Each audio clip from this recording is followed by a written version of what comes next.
All right. How is it going today? What is going on with everybody? It is Sunday, March 7th, 2021.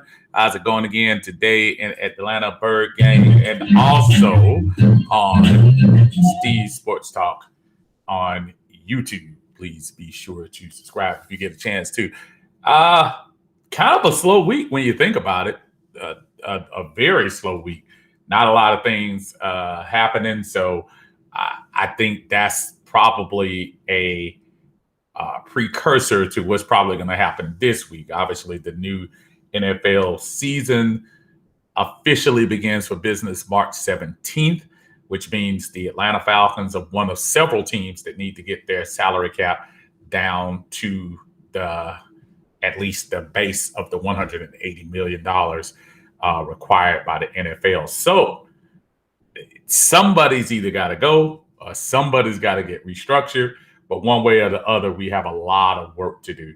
And I know there have been suggestions about how we should go about doing it, restructures or things of that nature. But, plain and simple, somebody's going to probably have to go. And it'll probably be somebody we may not be expecting, may not be a gigantic surprise, but somebody's going to have to go in order for us to get under the threshold that we're looking to get to.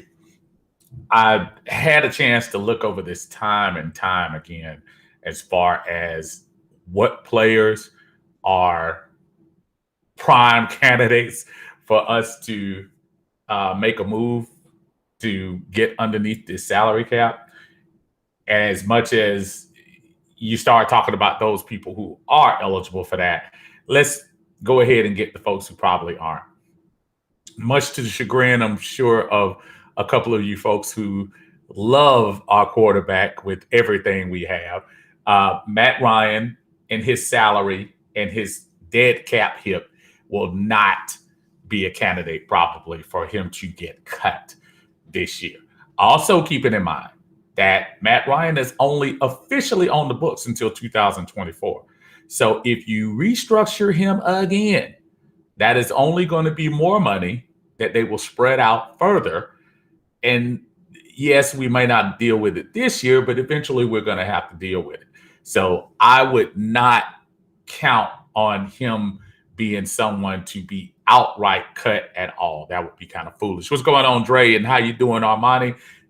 Just discussing who could be candidates for surprise cuts coming up this week as the Falcons and the rest of the NFL have to get underneath the 100 or meet the $180 million salary cap mandated by the NFL before the next business season starts.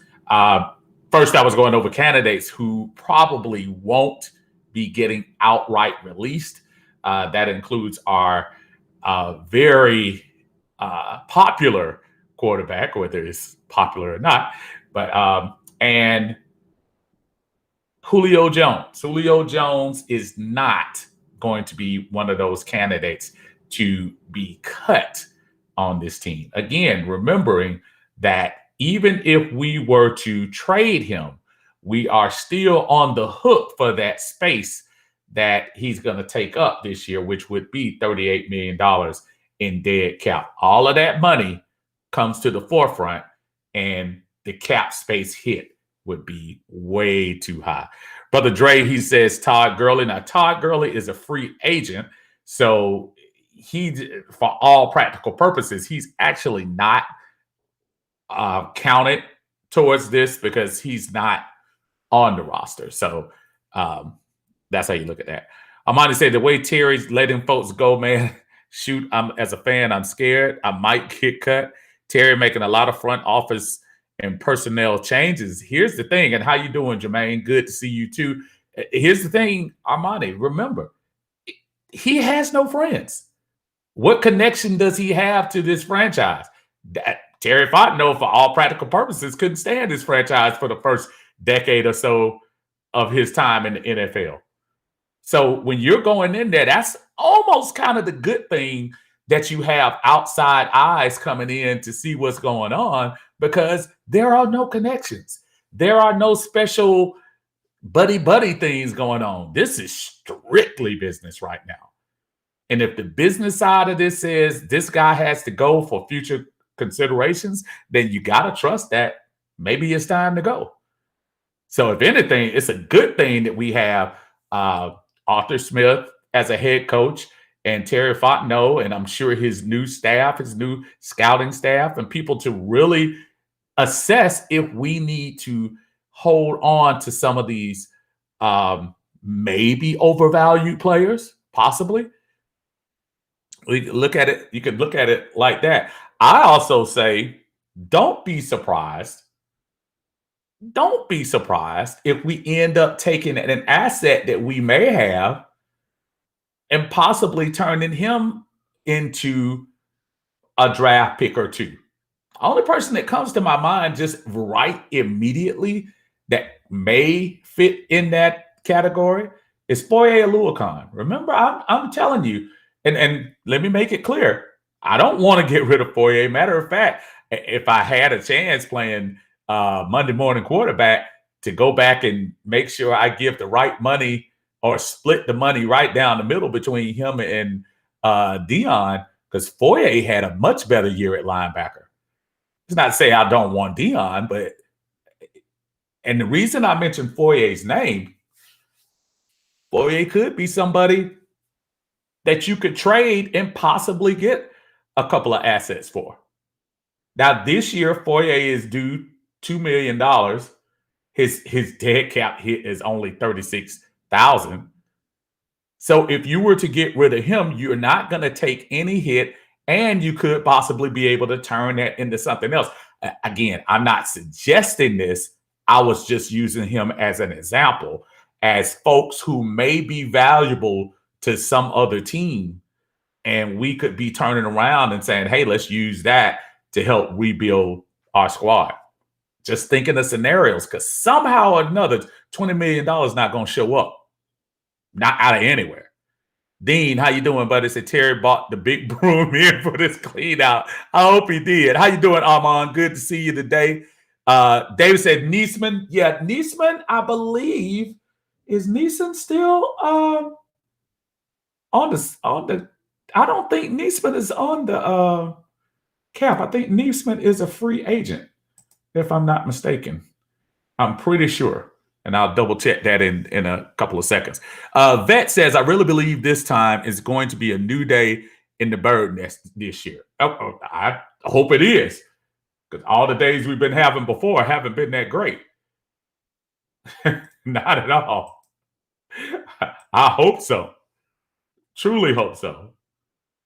I'm trying to go to this list and check our free agents. And Niesman is actually a free agent, David. So he would not count as far as that's concerned. He is a free agent. So yeah, don't have to worry about his money. Trey, this weekend feels bull needs to stop because it's not happening. Well, I wasn't going in that direction, but let's just, for craps and giggles sakes, let's go there just to go there. But when you're saying the bull needs to stop about getting him, I mean, what are you referring to? Why is it, one, why is it bull? And two, why wouldn't it happen? When when you have the fourth pick in the NFL draft, and there has been a slight consensus that he has fallen from that number 2 spot, whether it be Zach Wilson overtaken. Shoot, I've seen a couple of mocks that had Trey Lance being taken over Justin Fields. So I guess to myself, I said, why wouldn't we? And I'm not stuck on Justin Fields. I'm not stuck on him. I'm stuck on the best player we can get for this team's future. But I'm also not going to get caught up as we have in 2018, 2019, and 2020 of getting all these pieces around our illustrious quarterback and all-world wide receiver for the third straight year and coming up with the same results. But no, I'm not stuck on the Justin Fields thing, but it's not bull. We get Justin Fields, we get Justin Fields. Jermaine says, at least we got rid of Schaub. He was collecting checks. Again, great move, last regime's move. So I'm not going to sit here and belabor that. Those guys are gone. Dimitroff is gone. Dan Quinn is gone. Those guys aren't making decisions anymore. But you're right. Schaub was getting paid. Dean says, I'm excited with whatever way we go. We could do anything with so many options. And that's the way I'm looking at it. Look, in my perfect world, I have a scenario, as I'm sure the 30,000+ other folks in this group have the same scenario. The scenario is for the Falcons to get better. The scenario is for us not to be sitting on 1 hour after the season ends and start talking about the offseason. I want a scenario where this season, after game 16, we're talking about how we're going to get ready for the playoffs. This year, after game 16 or possibly game 17, that we're talking about what we're going to do in the next playoff game. That's my scenario. And whether that means we keep Matt Ryan and make these magical trades everyone's talking about to get so many pieces, that's fine as long as we're winning. Whether that means we go up and we end up getting Zach Wilson and bringing him on the team and somehow evolving into where it begins to be his team and we make the playoffs, so be it. I just want to win. So I'm looking for this GM and head coach to pick players that will win. It may not be the player I want. And I've been fickle about it. I know I want a quarterback, but I also want to win. If we don't pick a quarterback and it turns out that we fall back in the draft and end up picking, just throw him out of the midair, Kyle Pitts for pick number 9, and I'm throwing him out there because he's far from what we need to be drafting. But if we end up doing that and this regime says, okay, but this is how we're going to do it, and this is going to get us back to where we should be, I'm going to give them a chance. I have no reason not to. They have no track record to show that they failed. So let's give them a shot and see. Amanda says Field is my pick, but either one, Fields, Lance, or Wilson, I'm cool with. I'm in that particular rowboat with you. Because Armani, the one thing I think that's clear is that if you keep doing the same thing over and over again and you don't get the results, you have nobody to blame but yourself. And as much as I love the fact that our quarterback has thrown for 9 straight years of 4,000 yards, I love the fact that we have a former MVP at our quarterback position. I love the fact that he pretty much is a straight arrow, plays down the line, don't have to worry about looking at TMZ to see something he's done lately. I love that. But you know what I don't love? I don't love the fact that we've only won 18 games over the last three seasons. And I really hate the fact that we're picking fourth in the NFL draft. Like this is supposed to be something to have a badge of honor on. We're picking fourth in the draft, not because of a trade, because we suck. And I don't like talking about my team in that way, but we do. So I'm with you. Look, either one of those guys will do. Trey, I want to see what Ben Kirk has to offer as a backup. I think if Ben Kirk had any remote qualities that they thought would have fit, they would have kept him here. There was no reason for them to cut him. There wasn't a reason at all. But they saw something before the pro season started that said, you're not going to be part of our future. So they let him go. Stayed on the practice squad, man. You couldn't get past Matt Schaub. If you can't get past Matt Schaub, come on, man. Vet says no matter what, they're gonna have to pick up a quarterback or two. Yes, we have one quarterback on the roster, Vet, without a doubt, and whether that be by free agency or a later round draft, yes, quarterback will have to be addressed on this team. Armand, I see the problem is that some fans don't want to see Matt be replaced. I think that's where we kind of mess up, in my opinion. Armand says, yeah, insanity. Exactly. That's the definition. Same thing. Jermaine, 49ers moved on from Montana. Brady moved on from the Patriots. Colts moved on from Manning. Why can't we? All of those folks were champions. That's one big difference. I think what it is, and I've said this before on past shows, is Matt has taken us as close as we can get to the championship in this 50 plus year history of this franchise. Let's face it, the year Chris Chandler made it, that was a great team. Kudos to them to making it, but they didn't have a shot against Denver. This team came that close. And when you come that close, I think fans are guilty. I think Arthur Blank is guilty, as he has said. I think you become guilty of saying, oh, well, that was easy. He took us there before. Why can't we just push the reset button and get back there again? Ask Aaron Rodgers how easy it is to get back to the shoot to win an NFC championship game. We've been to the Super Bowl since Aaron Rodgers has. And everybody was saying he was the next one. They weren't saying Mahomes before. They were talking about Aaron Rodgers. Aaron Rodgers is the next quarterback. Aaron Rodgers won once. Hadn't been back since. It's hard. So, yeah, it's a connection. It's almost like a good feeling, a security blanket, because you say, yeah, he's done it before, so I know he could do it again. That's why people are just so comfortable with Matt, especially when the franchise hasn't won at all. The reason probably why you start looking at those other teams because they're more progressive.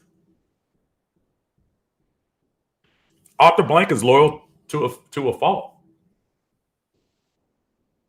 I'm not mad at him. It's his team, but he's loyal to a fault. That's my thought. Vet, it doesn't matter who they put on the team. I'm a born and raised fan. North Side Drive needs to wake up, Falcon fans. And I think that's the sentiment of most fans, Vet. I don't think you're gonna get anybody that argues with you. If they go 100% of what my individual thinking is on what this team has to do, and we turn out 13-3 and go to the playoffs and succeed and either go to the Super Bowl or come close, I'm not going to come back and make a post and say, see, I told y'all if we done this, we could have been 14-2. No, I want to get back to winning. I want to get back to having post-playoff conversation. I want to get back in that arena. That was fun. That was exciting. It's not fun to talk about who you're drafting and who to draft. Do you know what Kansas City, as bad as that Super Bowl performance was, you know what Kansas City's not talking about 24/7 with their fans? They're not talking about drafting. They are, but they're not talking about it as intensely as us. That's the team I want to be part of. Jermaine, the only direction we can go is up with optimism on our backs. Absolutely. Brother Shin, how you doing? I want Cap for a backup here. Matt said Cap deserves another chance. With each year, Shin, with each year that he's away from the game, he becomes more of a liability to play. It has nothing to do with anything political, doesn't have anything to do with his stance, doesn't have anything to do with any of that. It has to do with he hadn't played football since we went to the Super Bowl. He has literally not played pro football since we've been to the Super Bowl. That's not, I can say it again, everybody did all their apologies last year. I think that's what it comes down to. I think folks are saying, yeah, I just don't know. I don't know if I'm going to take a chance on that. Does he deserve a chance? Absolutely. The man should have never lost his chance before. But I'm not sure if I want to just bring Cap in here. And what you don't need when you're going through crossroads, I should say, because I don't want to say rebuild. I hope this is not a rebuild. But what you don't want to do is you don't want to go through having other drama while you're going through this little losing skid. I think Kaepernick would not bring the right attention at this time. He really, in my opinion. Armani, they cut Ben Kirk because they want competition at the quarterback position. Come on now. We're not slow. We know they cleared the quarterback room to draft the quarterback. The writing's on the wall for me, but I don't know. Maybe, and I'm not going to be a I told you so person. I hope I'm not on draft. I say that now and somebody's going to roll back. See, Steve, you said you were good. But it's clear to me if you clear the deck, that means you have some plans for that quarterback position. That's what it says to me. She in 13 years is long enough. Give me feels. Press the reset button. I do not want diet Johnny Manziel it's Zach Wilson. Zach Wilson got a nice arm, though. He does have a nice arm. I will say that. I saw him play. I'm telling you, he's pretty good. I understand the Johnny Manziel comparisons, a little bit of off-the-field stuff there, too, and all of that. But I don't know.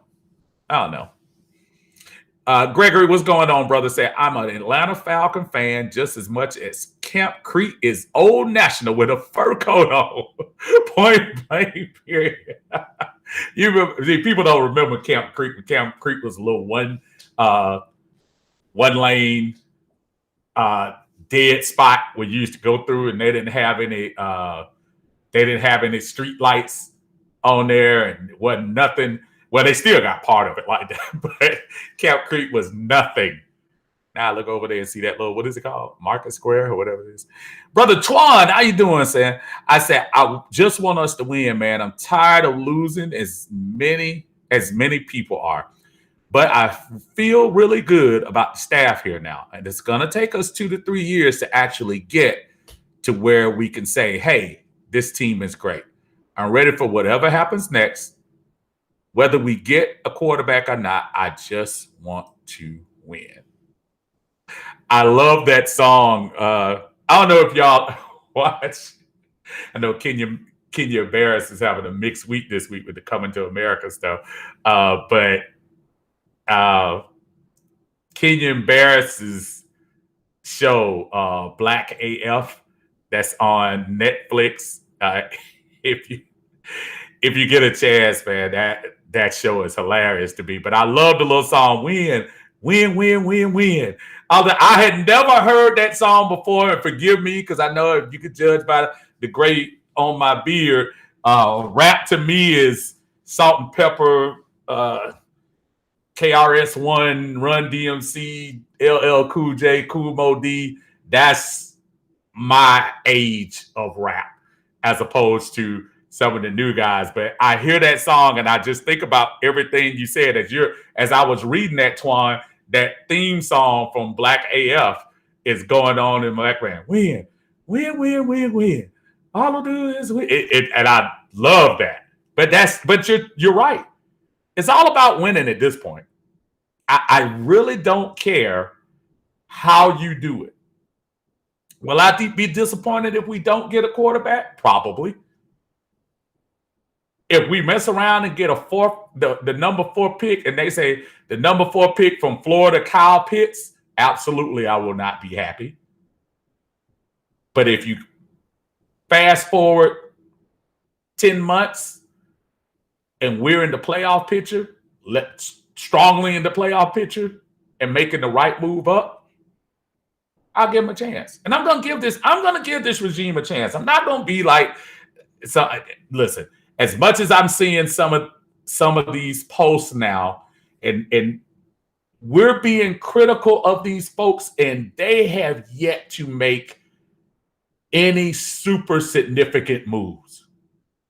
Ricardo Allen was leaving, folks. We talked about it last year. We talked about it before the season starts. Ricardo Allen was probably leaving. Alan Bailey, tell the truth, honest to God, when you raise your hand, how many of y'all even knew Alan Bailey was on the team? Be real. Keep it honest. I did, but I'm saying Alan Bailey is not a big-time player. You knew that was going to happen. If Keanu Neal is not re-signed on this team, that's not a shock. So these folks are making moves that hopefully is going to carry over into the start of what Terry Fontenot said was sustained success. Not just a flash in the pan success. Sustained success. Success that we can build on, as Twan was talking about, 2 to 3 years. And maybe at the end of that, a pot of gold. But let's not beat these guys down. I see some folks already criticizing them. I'm like, goodness gracious, they ain't even had a chance to pick a player. It's crazy. And if we were so good, we wouldn't have needed these guys to come in. It's not their fault. It's not Terry Fontenot's fault or Arthur Smith's fault that this team has the reputation that it has right now. These guys walked into the situation. That's why they were hired. They were hired to change the narrative. They weren't hired to sit here and say, well, let's go in and do what they were doing before. No. They were hired to make a difference in this franchise. And I don't know. Maybe Arthur Smith wants to get a bell cow running back like they had in Tennessee. I don't know. he has wisely not showed his hand. Maybe he does. Maybe he has a grand scheme plan for Matt Ryan. Maybe he plans on buffing up this offensive line till we are too deep. I don't know. And neither do you. But I know what I do know. I do know I want to see this franchise win. So if he says it's part of the initial process to get us to what they're looking for, I'll wait. And it's not their fault that we have to wait. It's not. Would I love for us to turn around 4-12 to 9-7, 10-6? Absolutely. But I'm not going to sit here and bash the dude because it's not his doing. Anthony Moss says, when we signed Bailey, I really thought he was going to be a starter and not a rotational player. And, you know, when he was at Kansas City, you kind of thought, yeah, he has an opportunity to come in here and really do something. Remember, at the beginning of the year, we still had Tack. We weren't even talking about we were thinking it was going to be Tack and Dante Fowler, and then the rest of these guys are just going to fall in place and take their place. I mean, Allen Bailey basically became your other side defensive end. And I'm not sure if he was ready for that role. Maybe when he was younger and hungrier in Kansas City, maybe he was. But I don't think he was ready for that role.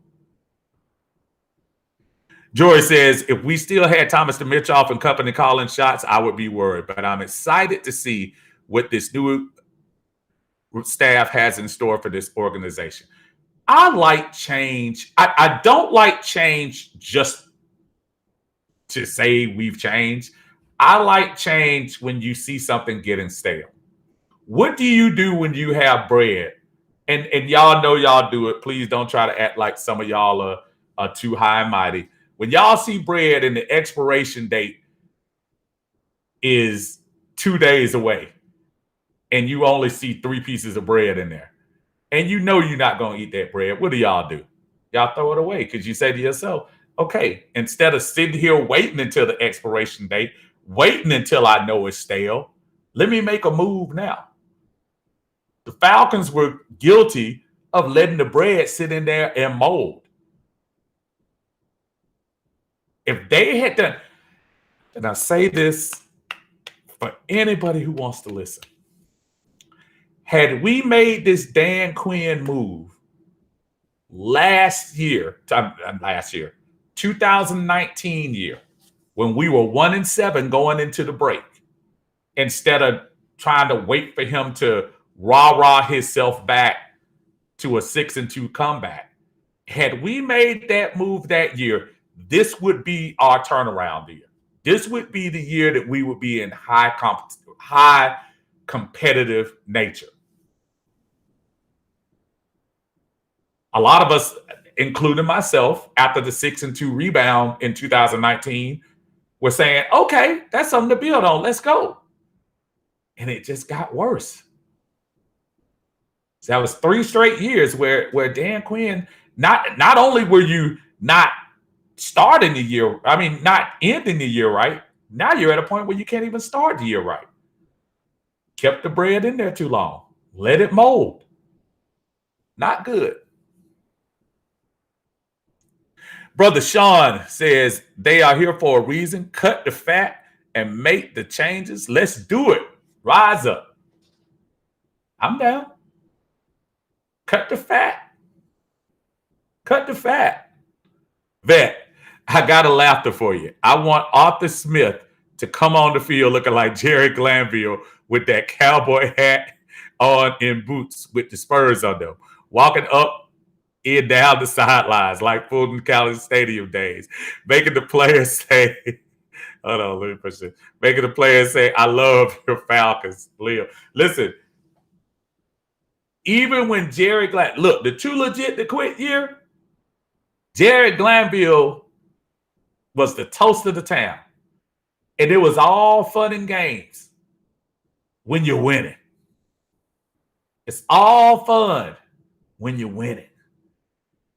Then all of a sudden, when you start losing, you become a joke. Kind of like what's my buddy sitting up there with Mike Greenberg every day? Rex Ryan. All the stuff, the blowhard conversations, the foot fetish videos, all that stuff. It's all cool when you're winning.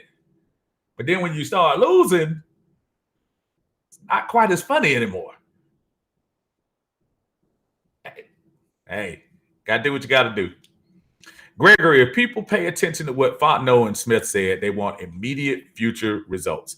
But it's too many people assuming mock drafts and being veterans, Stephen, we know what assuming is. Yes, we do. And let the folks do the job they was hired for.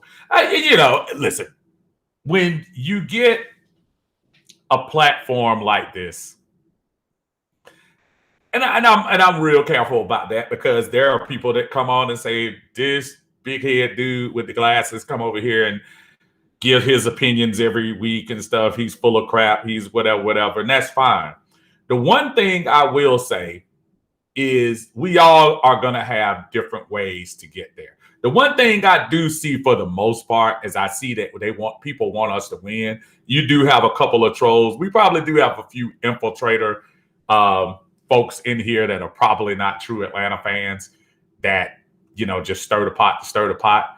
But I don't have a problem with opinions of how we're going to change things, especially when the fans have had to endure the last 3 years. If we were from 2008 to 2012, when Matt Ryan was back to back winning seasons, 4 out of the 5 years in the playoffs, NFC Championship appearance, those first 5 years, it was kind of hard to go at the Falcons really hard. It was hard. I remember coming off of the 10-6 season, the season prior to the NFC Championship season, folks were really on Mike Smith. They were on Mike Smith hard. I bet how many people want Mike Smith back right now, or would have wanted Mike Smith back. But I remember the criticism. And I was saying to myself, man, this is the franchise I want to be part of, where you're winning and people are still getting on you. I like that. So I always think opinions are maybe not what the opinions are saying could be good. Sometimes the opinions are kind of out in left field. But I say I don't mind listening to different opinions, because I enjoy not only the debate, but I also enjoy hearing another point of view. Everything that spouts off my mouth is definitely not right. So I don't have opinions about people thinking we should go in this direction or that direction in the draft. I don't. I like to counter those opinions sometimes. But I don't have an opinion about. I don't have a problem with folks giving their thoughts on what's going on. Brother Jermaine says, if on one of those slices of bread doesn't have a mold on it and not stale, take a slice of ham out and bust it and throw the other 2 slices away. That's pretty good advice, Jermaine. I might have to do that next time. I did sound kind of uppity when I was talking about throwing away the early bread. I was trying to make a point, but I hear you, brother. Antonio, what is going on, man? I'm glad to have you in. Dan would have gone at 28-3 debacle. Rise up, Shotty. Listen, man. Listen, it was time for Dan to leave. It really was. I like Dan Quinn. I'm not going to sit here and try to pretend. I actually like Dan Quinn. I thought at the time that Mike Smith left, we needed a different type of coach if we were going to go in that direction.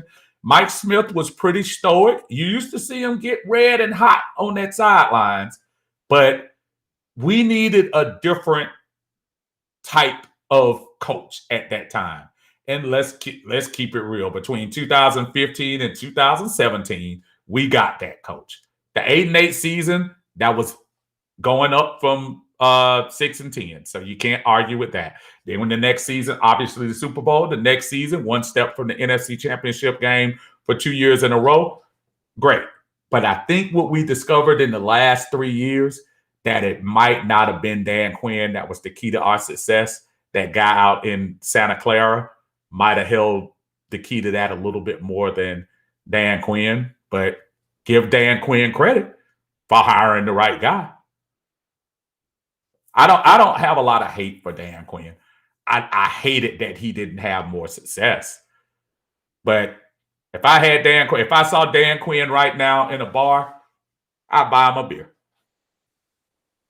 No hate towards the man. Man did give us a Super Bowl. So say what you want to say. Twan, before Arthur Smith was hired, I said this guy was our dark horse hire. But I love these guys' attitude. I've only seen him smile twice since he's been here. But one thing about him, he has stability and he's a hard worker. I expect 8 wins this year. And to your point, and the post before yours, maybe about 2 before, they have both already come out and said, and I heard both of them say, sustained success. So they're not looking for a flash in the pan. So as much as I want the 8 years, Twan, I think also they're looking for, 8, but I also want us to be picking in the last 20 picks of the draft every year. I don't want us in no man's land between the 10 and the 20. I don't want us in the top 10. I want us for our draft position to be determined by when we lose in the playoffs. That's the kind of team I want. And I think that's the kind of team that they want, Terry and Arthur. Armand, I can't see why people don't think we will draft other than a quarterback. Must not see that the top 4 players are all quarterbacks. Now, I have seen quite a few player rankings that do have the young man from Florida, and I'm not picking on him today. It seems like I'm picking on him. Kyle Pitts. He does look like a beast at Georgia. He does look like he may fit the bill for a team that truly needs a tight end. And I'm not saying we don't need another tight